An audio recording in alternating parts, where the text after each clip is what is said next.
देखो सेठ जी, तुम्हारे बारे में सारा गांव जानता है। हाँ हाँ जाओ। मैं राशन लेने आई हूँ, राशन लेकर जाऊंगी। बहन जी, आप बेवजह मुझसे झगड़ा कर रही हैं। मैं अपने हक के लिए लड़ रही हूँ। मुझसे अपने हक के लिए लड़ने वाले इस गांव में बूढ़े हो गए और कुछ चल बसे।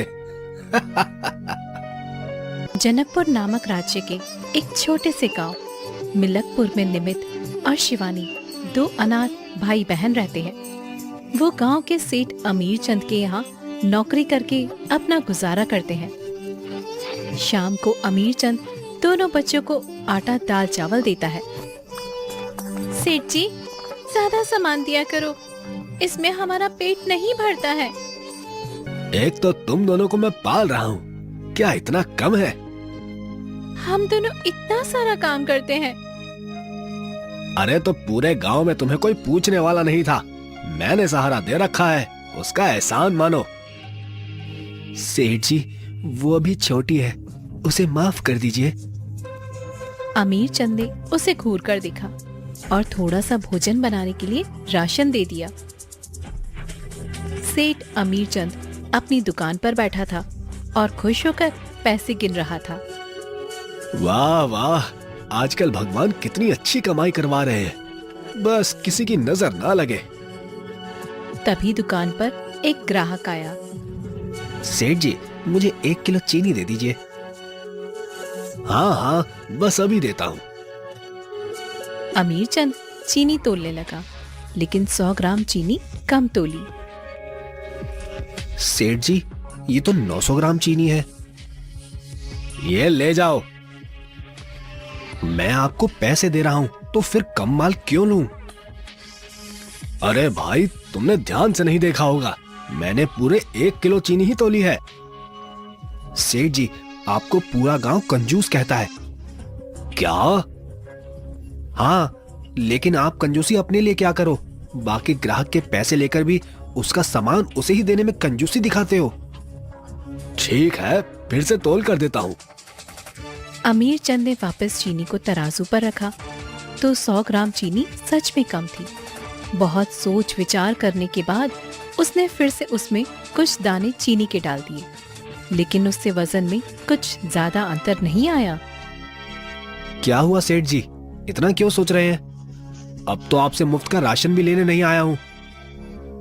नाराज क्यों होते हो? कर रहा हूँ। इस पूरे गांव में एक ही दुकान है और राशन की जिम्मेदारी भी आपके ऊपर है, इसलिए आपसे नाराज भी नहीं हो सकते हैं। अमीर चंद मुस्कुराया और फिर से कुछ दाने डाल दिए और अब चीनी 950 ग्राम हो गई। देखो भाई, अब मैंने और बढ़ा दिया है, अब लेकर जाओ। ग्राहक इससे बहुत नाखुश था, लेकिन फिर भी वो लेकर चला गया क्योंकि उसके पास कोई और रास्ता नहीं था।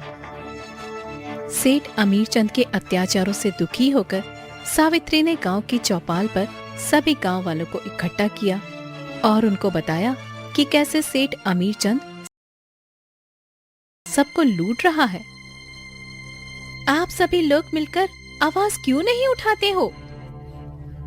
क्या करे सावित्री बहन, इस सेठ ने जीना मुश्किल कर दिया है। लेकिन इसको सबक सिखाना जरूरी है।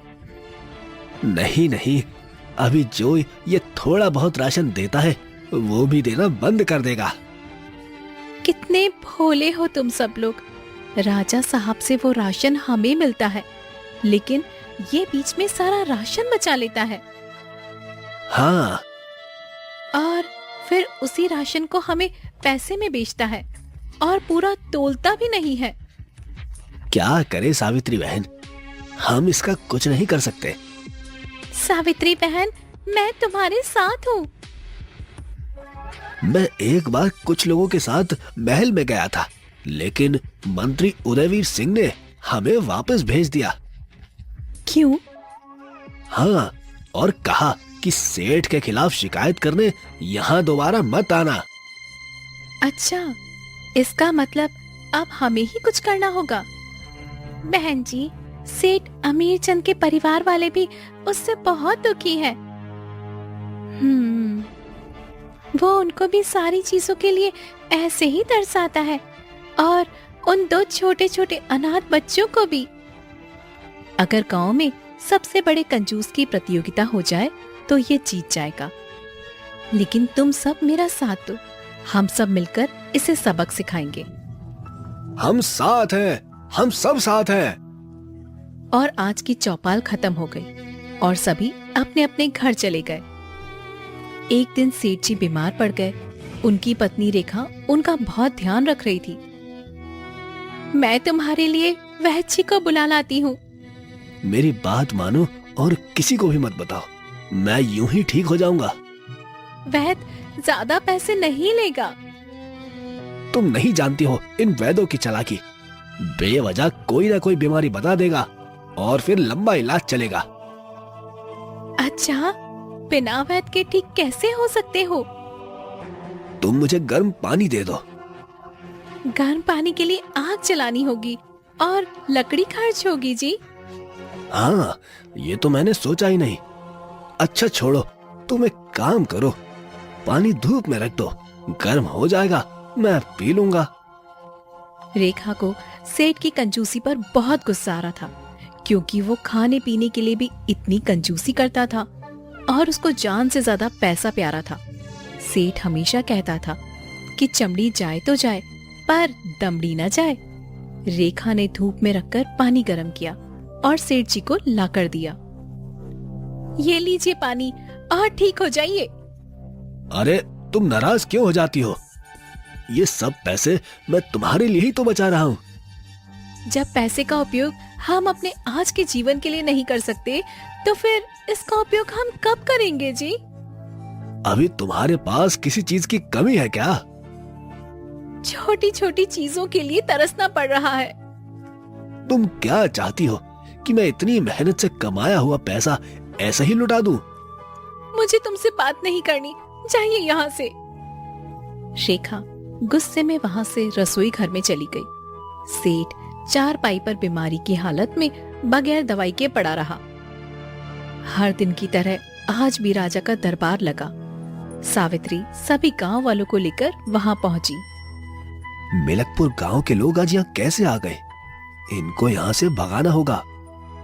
मंत्री उदयवीर सिंह कोई योजना बना पाता कि उससे पहले सावित्री ने राजा जी से कहा, महाराज, हम सभी गांव वाले बहुत उम्मीद लेकर यहाँ आए हैं। कहिए क्या हुआ? वैसे भी जो इस दरबार में आता है मैं सबका समाधान करता हूँ। यहाँ से कोई खाली हाथ नहीं गया। क्षमा चाहती हूँ महाराज, लेकिन मिलकपुर गांव के निवासी एक बार पहले भी यहाँ से खाली हाथ जा चुके हैं। राजा रणधीर सिंह के यहाँ आज तक ऐसा नहीं हुआ। अपनी समस्या बताओ। महाराज, हमें राशन नहीं मिलता। सेठ अमीर चंद राशन को अपनी दुकान में रखकर हमें महंगे दामों में बेचता है और तोलता भी कम है। हमारे राज्य में इस तरह की काला बाजारी चल रही है और हमें क्यों नहीं पता?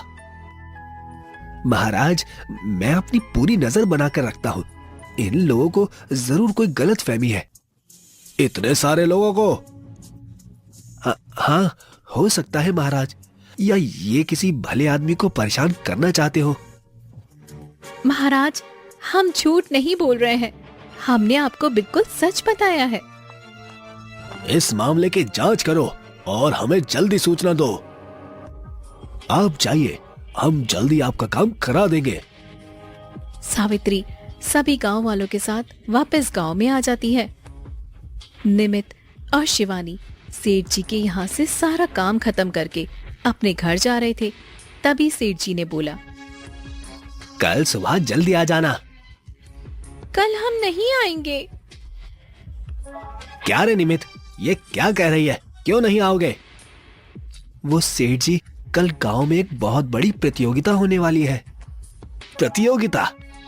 पर इस भूखे नंगे गांव में कौन करवा रहा है? सभी गांव वाले मिलकर करवा रहे हैं।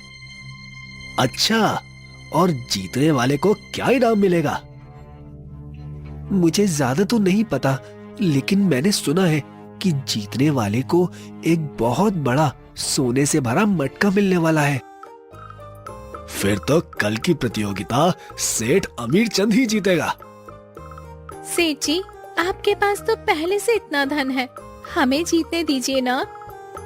जाओ बच्चों, घर जाओ, कल की प्रतियोगिता में मिलते हैं। खुशी की वजह से अमीर चंद को रात भर नींद नहीं आई और सुबह उठकर वो जल्दी से प्रतियोगिता में पहुंच गया। प्रतियोगिता का आयोजन नदी किनारे किया गया था। वहां सावित्री, निमित, शिवानी, रामलाल और बाकी सभी गांव वाले उपस्थित थे। नदी में एक मेज पर 3 मटके रखे गए थे। मैं सभी को प्रतियोगिता के नियम समझा देती हूँ। रुको सावित्री, मैं भी इस प्रतियोगिता में भाग लेने आया हूँ। ये प्रतियोगिता आपके लिए नहीं है। ये अन्याय है। मैं भी इस गांव का निवासी हूँ, मैं भी इस प्रतियोगिता में भाग लूंगा। ये प्रतियोगिता गरीब लोगों के लिए रखी गई है ताकि उनका कुछ भला हो सके। मुझे भी शामिल करो, अन्यथा मैं महाराज रणधीर सिंह से इसकी शिकायत करूंगा। आप पहले से ही इतने धनवान हैं, लेकिन नहीं मानते हैं तो ठीक है। हाँ, अब सबको नियम समझाओ। सामने नदी में 3 मटके रखे हैं। उनमें से एक मटके में सोने के जवाहरात हैं और दूसरे मटके में कुछ भी हो सकता है और तीसरा मटका खाली है। लेकिन सावित्री बहन, करना क्या है वो तो बताओ। हाँ हाँ हाँ, मगर करना क्या है? जो भी नदी के अंदर जाकर धन से भरा हुआ मटका चुनेगा, धन उसी का होगा और एक व्यक्ति को एक ही मटका चुनना है। हाँ हाँ, इसमें कौन सी बड़ी बात थी जो इसके लिए प्रतियोगिता रख दी और इतना सारा इनाम भी। कुछ लोग जीवन में कुछ करना नहीं चाहते और कुछ को पानी से डर लगता है, तैरना भी नहीं आता। इसलिए इस धन के बहाने से ही सही वो कुछ करने का प्रयास तो करेंगे ही। सही है, सही है, फिर तो मैं जीत जाऊंगा। सावित्री ने सभी को खेल के नियम समझा दिए। सभी लोग अंदर जाने के लिए तैयार हो गए। पहले मैं चला जाता हूँ। तू मेरे यहाँ ही रहता खाता है, तू क्या करेगा? मैं चला जाऊंगा। सेठ जी, मैं जाऊंगा। गांव का सबसे अमीर आदमी मैं हूँ, इसीलिए मैं जाऊंगा। ये दादागिरी है। अगर मुझे पहले नहीं जाने दिया गया तो मैं तुम लोगों को राशन नहीं दूंगा। सेठ अमीर चंद की चेतावनी सुनकर सभी लोग शांत हो गए। वैसे ये नियम के विरुद्ध है, लेकिन आप नहीं मान रहे हैं तो आप ही चले जाइए। हाँ हाँ, मैं ही नदी में जाऊंगा और जीत कर बाहर भी आऊंगा। ठीक है। अमीर चंद खुश होते हुए नदी में चला गया। उसकी उम्र ज्यादा होने के कारण वो ठीक से चल भी नहीं पा रहा था, लेकिन धन के लालच में नदी में धीरे धीरे जाने लगा। मटके बीच नदी में रखी हुई मेज पर थे, लेकिन कंजूसी और लालच से भरा हुआ अमीर चंद का मन उसे नदी में खींचते हुए ले जा रहा था।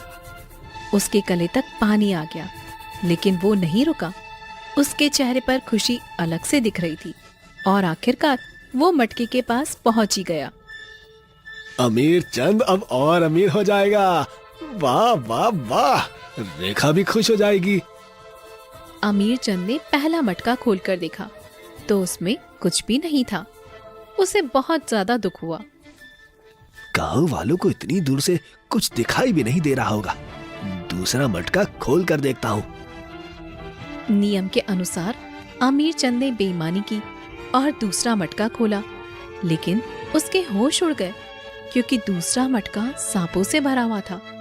लेकिन वहाँ कोई भी अब उसकी सुनने वाला नहीं था। वो वहाँ से भागने की कोशिश करने लगा, लेकिन वो पानी में भाग ही नहीं सकता था। मैं तुम गांव वालों को छोड़ूंगा नहीं, मेरे साथ धोखा किया है। अमीर चंद घबराकर बेहोश हो गया। अरे जल्दी से सेठ जी को बाहर निकालो। गांव वालों ने सेठ जी को बाहर निकाला और फिर जैसे तैसे उन्हें होश में लेकर आए। अमीर चंद बहुत गुस्से में था, लेकिन उन लोगों ने उसकी जान बचाई थी, इसलिए वो कुछ नहीं बोला और अपने घर जाने लगा। सेठ जी, वो सांप नकली थे। पूरा गांव सेठ जी के ऊपर हंसने लगा, इसलिए वो चुपचाप अपने घर चला गया। और कुछ दिनों बाद सावित्री ने गांव में दुकान खोल ली। सभी लोग उसके पास सामान लेने आने लगे। निमित, अब कोई भी मेरे पास सामान लेने नहीं आता। गांव में एक और दुकान खुल गई है ना, राशन लेने भी नहीं आ रहे हैं। शायद उस दिन सांप वाले हादसे के बाद सब लोग आपसे डर गए हैं। चलो अच्छा है, मुझसे राशन नहीं लेने आ रहे। अब मैं मंत्री जी के साथ मिलकर ये सारा राशन किसी दूसरी जगह बेच दूंगा। तभी दुकान पर एक आदमी आया। उसने अपना शॉल ओढ़ा हुआ था और मुंह पर कपड़ा बांधा हुआ था। चावल मिलेंगे? हाँ, लेकिन तुम कौन हो भाई? मैं तुम्हें यहाँ पहली बार देख रहा हूँ। दूसरे गांव से आया हूँ, वहाँ अनाज की कमी हो गई है। मेरे पास अनाज का पूरा गोदाम है। आपके 10 गांव की पूर्ति मैं अकेला कर सकता हूँ। बताइए कितना भेज दूं? तुम इतना अनाज कहाँ से लाते हो? कहीं डाका डालते हो क्या? तुम्हें इससे क्या मतलब? अच्छा छोड़ो, अभी के लिए मुझे 2 किलो चावल दे दो। सेठ चावल तोलने लगता है। ये लीजिए आपके 2 किलो चावल। सेठ जी, आप कैसी दुकान चलाते हो? आपको तोलना नहीं आता है क्या? क्या हुआ, 2 किलो चावल इतने ज्यादा नहीं है कि मैं गलत तोल दूंगा। पूरे 100 ग्राम कम है। तुम्हारे गांव में अनाज खत्म हो गया है ना? हाँ, इस समय अनाज सिर्फ मेरे पास है। ये जानते हुए भी तुम मुझसे बहस कर रहे हो। मैं डरता नहीं हूं तुमसे। हाँ हाँ, अगर मैं अनाज नहीं दूंगा ना तो तुम्हारा पूरा गांव भूखा मर जाएगा। मैं राजा साहब से शिकायत करूंगा। मंत्री मेरा आदमी है, उसको भी मैं हिस्सा देता हूं, इसीलिए तुम मेरा कुछ नहीं कर सकते। तभी पीछे से कुछ सिपाही आते हुए दिखाई दिए। हमारे गांव में सिपाही? पहले तो कभी नहीं देखे, सिर्फ मंत्री जी आए थे। तुम्हें सिपाहियों से कुछ परेशानी है क्या? मुझे क्यों होगी? उस आदमी ने अपना शॉल उतारा और मुंह से कपड़ा भी हटा दिया। महाराज आप हाँ, अब तुमको कैद खाने में जगह मिलेगी और ये सिपाही तुम्हारे लिए ही आए हैं। लेकिन क्यों? तुम्हारा मंत्री उदयवीर पहले से कैद खाने में जा चुका है। अब तुम्हारी बारी है और हाँ, तुम इसका कारण जानते ही हो। सिपाहियों ने सेठ अमीर चंद को गिरफ्तार कर लिया। अपने लालच और कंजूसी के कारण आज सेठ को ये दिन देखना पड़ा। अब उसके जाने से पूरा गांव खुश था और गांव वालों के राशन की जिम्मेदारी राजा ने सावित्री को सौंप दी। अब सभी खुशी खुशी रहने लगे। दोस्तों, तो आपको ये कहानी कैसी लगी? कमेंट करके जरूर से बताइएगा। हमारे प्यारे दोस्तों, हमें एक बहुत बड़ा रहस्य पता चला है। हमारे वीडियो 100 लोग देखते हैं, लेकिन सब्सक्राइब सिर्फ 7 नहीं किया है, यानी कि 93 लोग चुपके हमारे वीडियो देख रहे हैं। खैर कोई बात नहीं, हम पकड़ेंगे नहीं। बस इतना कह रहे हैं कि सब्सक्राइब का बटन दबा दो, वरना अगली बार जब आप वीडियो देखने आओगे तो भी फ्री ही रहेगा, लेकिन हमारा थोड़ा दिल दुखेगा। तो अभी लाल बटन दबाओ और हमारे परिवार का हिस्सा बन जाओ।